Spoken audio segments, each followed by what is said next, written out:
कथाएं। पौराणिक कथाएं। हिंदू धार्मिक क्रियाओं में लहसुन और प्याज क्यों नहीं खाते? रोचक पौराणिक कथाएं। नमस्कार दोस्तों, आज हम आपके समक्ष एक और रोचक और पौराणिक कथा लेकर आए हैं। आपने अपने आसपास लोगों को ये कहते हुए तो जरूर सुना होगा कि नवरात्रि, उपवास में या धार्मिक क्रियाओं में लहसुन और प्याज का उपयोग वर्जित है। हम में से कई लोग इस कथन का पालन भी अवश्य करते होंगे। आखिर ऐसा क्यों है? लहसुन और प्याज को धार्मिक क्रियाओं, पूजा पाठ आदि में उपयोग करना वर्जित माना गया है। ऐसा क्या कारण है कि इतनी उपयोगी चीज जो प्राकृतिक ने ही हमें प्रदान की है और जिसमें हमारे शरीर के लिए बहुत ही आवश्यक तत्व पाए जाते हैं, जो हमारे शरीर को कई भयंकर जानलेवा बीमारियों से भी बचाते हैं और खाना बनाने में इस्तेमाल करने की सलाह भी दी जाती है। जब प्रकृति ने किसी भी चीज को यूं ही नहीं बनाया है तो फिर क्यों हिंदू धर्म में इसका सेवन करना वर्जित है? आखिर इस परहेज की असली वजह क्या है? चलिए आगे हम आपको बताएंगे आखिर क्यों इसे हिंदू धार्मिक क्रियाओं में वर्जित माना गया है। प्याज और लहसुन से जुड़ी पौराणिक कथा। हिंदू धर्म शास्त्रों के अनुसार जब समुद्र मंथन चल रहा था तब उसमें से जो अमृत निकलता है उसे भगवान विष्णु मोहिनी रूप धारण कर देवताओं को अमृत बांटते हैं। तब एक असुर जिसका नाम राहु होता है, वो रूप बदलकर देवताओं की श्रेणी में आकर बैठ जाता है और तभी गलती से उसे भी भगवान विष्णु अमृत पिला देते हैं। परंतु भगवान विष्णु को उसी क्षण पता चल जाता है। उसी क्षण विष्णु भगवान अपने सुदर्शन चक्र से उसका गला काट देते हैं। परंतु जब तक अमृत की कुछ बूंदें असुर के मुंह तक जा चुकी होती है, लेकिन गले से नीचे नहीं उतर पाती और शरीर में अमृत नहीं पहुंच पाने के कारण शरीर वही नष्ट हो गया, परंतु सर अमर हो गया। जब भगवान विष्णु उस असुर का सर काट देते हैं तब खून की कुछ बूंदें अमृत के साथ मिल नीचे जमीन पर गिरती है, जिसके कारण उस स्थान पर प्याज और लहसुन की उत्पत्ति होती है।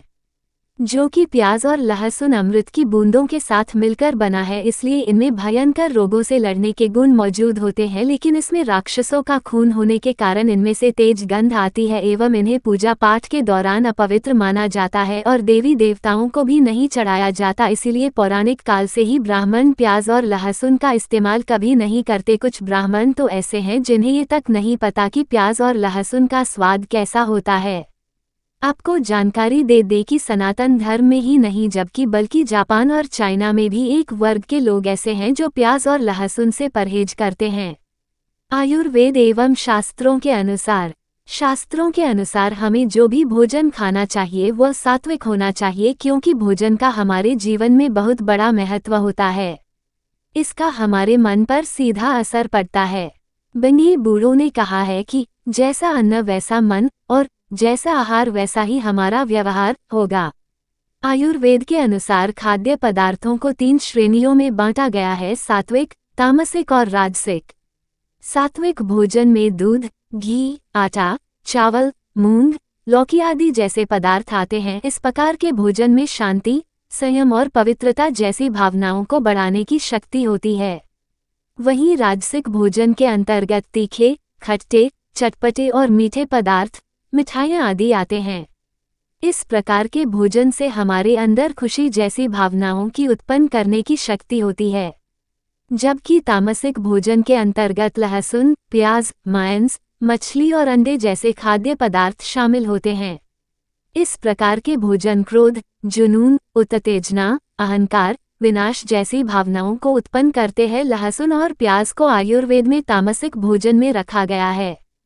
प्याज और लहसुन इंसान के शरीर में जुनून, उत्तेजना, अज्ञानता और क्रोध आदि जैसी भावनाओं को उत्पन्न करता है, जो इंसान को धार्मिक क्रियाओं को करने से मन को भटकाती रहती है।